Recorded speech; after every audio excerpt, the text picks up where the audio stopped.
Mga ka-brothers, kamusta sa lahat? So magandang araw at ito na ang final update ng bangka ni Kemer. May tarik na, saka katig. Diyan natin makina kumpleto, naayos na din namin lahat. So ngayon ay si trial natin, itatalon na ito mga ka-brothers. So tingnan natin mamaya, maganda yung panahon. Ang ito mga ka-brothers, hindi ito pang pang buyahan. Ito ay, ito yung kanyang pinaka balsa. Dito ipapatong yung maya, lilitaw yung bangka ni Kemer. Sa mabilis na pamamaraan daw, saka malitaw. At heavy duty, pang matagalan. Yung mga DIY ng iba na naimbintuan nila. So dalhin ko na din ito. At ayan, bababa na, madami magtutulong.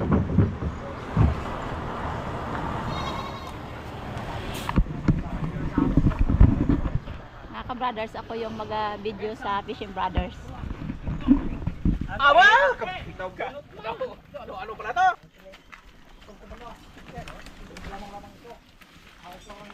Hoy, taas, taas, taas.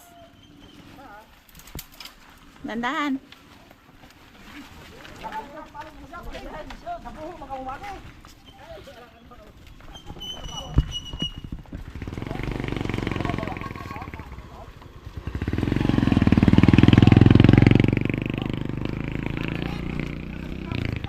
Kahapon mga ka-brothers, sobrang ulan.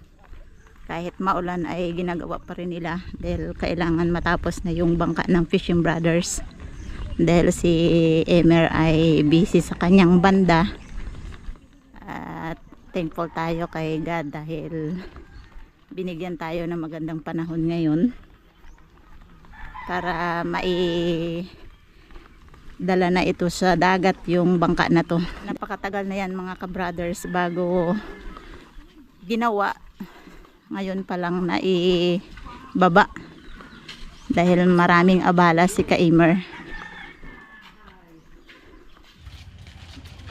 Yan. Medyo pahirap sila sa pagpalabas dahil may sasakyan. Kailangan itaas ng itaas talaga nila para makalampas dun sa signal, yung signal ng internet nila. Ayan, dahil maraming nagtulong, maalwa naman.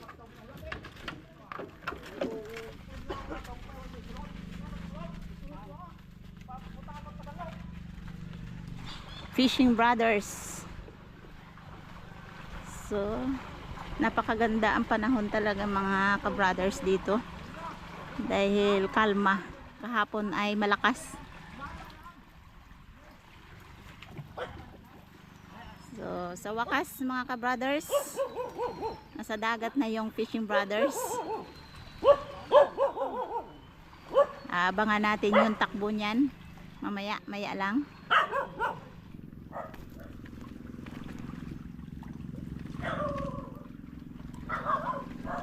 Yan, dito tayo punta sa maraming bato para masaksihan natin yung takbo ng Fishing Brothers.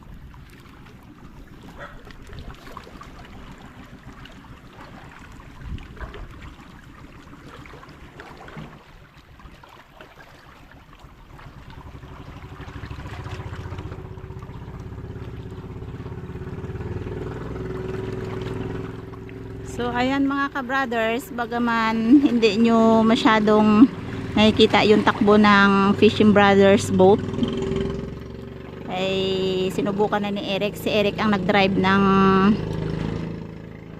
bangka ni Emer.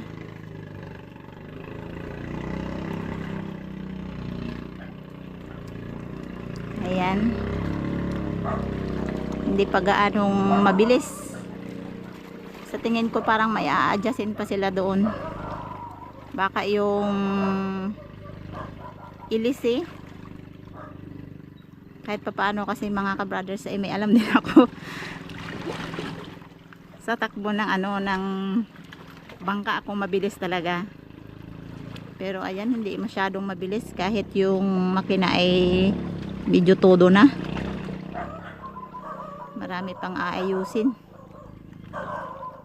Dahil minsan kapag ang bangka ay pinatakbo at hindi masyadong mabilis, ang ginagawa ni Eric dyan ay yung ilisi. Parang ina-adjust nila kung ano ang bagay doon sa bangka na yun. Kaya mamaya pagdating nila doon sa bahay ni kananay, malalaman natin kung anong problema at hindi nga mabilis sa tingin ko.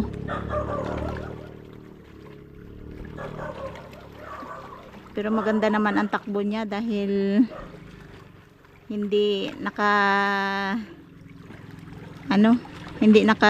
yung parang maganda naman ang takbo ng bangka dahil tama lang yung taas ng unahan nun. Parang may kulang talaga sa tingin ko. Hindi masyadong mabilis.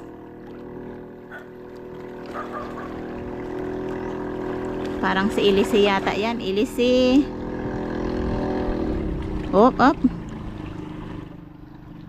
Delikado itong bangka na to kapag nilaban doon sa sa pangangawil. Yung tawag dito sa amin is labay. Yung may katawang na isang bangka pa. Parang siya parang ibon na agila na ang kanyang pakpak ay naka ready to lipad.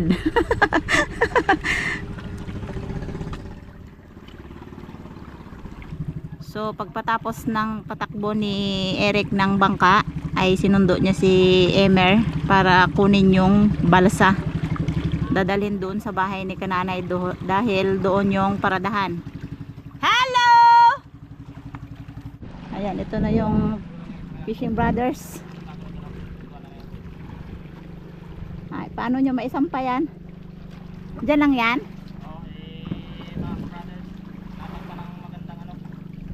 Sabi ko nga, parang mabagal man ang takbo. Ha? Oh, sabi ko nga Hindi ako nagkakamali mga ka-brothers. Hindi ako Ay, naku po. Dapat nagkain ka muna. Hindi ako nagkamali mga ka-brothers sa sinabi ko na ang problema ay sa Ilisi nga. Ano nga yun? Lusot?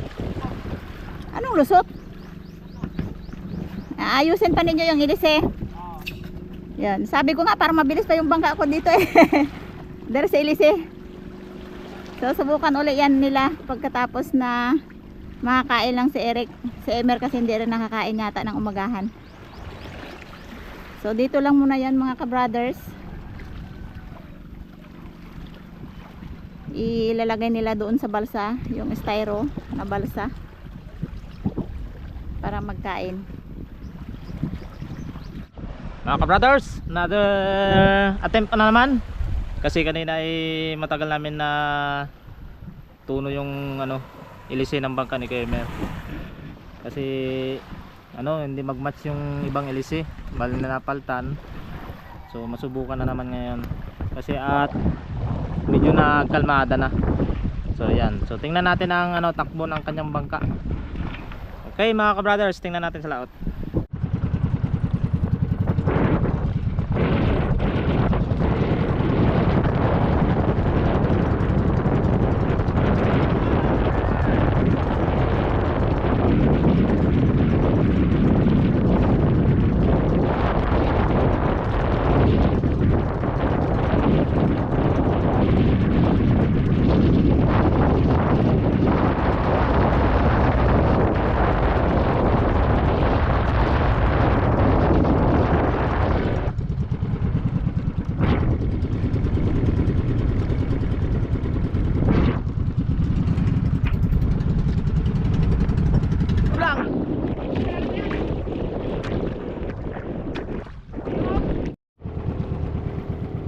Brothers, pulutang na.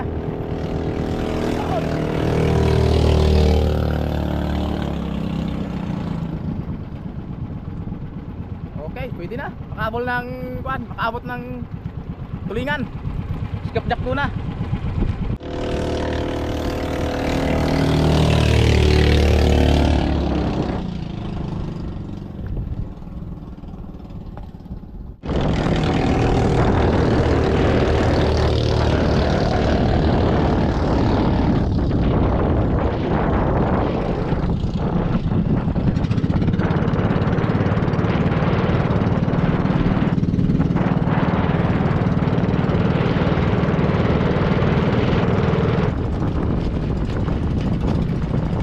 ang ilis eh.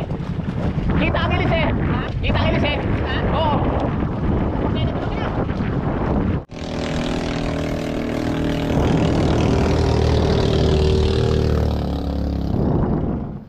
Yan mga ka-brothers, gandang gabi. So ginabi na, nasikaso kami ng bangka. Doon na po yung bangka ni Kuya Mer, nakalitaw na. Bali, yung dalawang buya kanina na hawak-hawak ko, ando na sa ilalim ng bangka. Yan mga ka-brothers.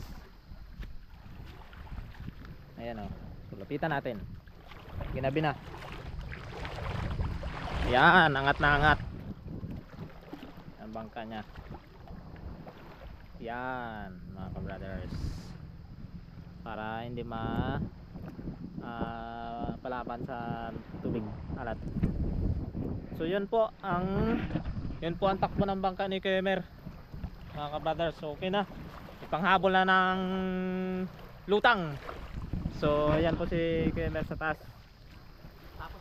Tapos rin pagod din daw. Matindi kapag nagkasikaso ng bangka talaga. Talagang pagod. Nabutan pa ng ulan kapon. Oo. So darating ang time na itong ipares natin. Yung sa akin naman.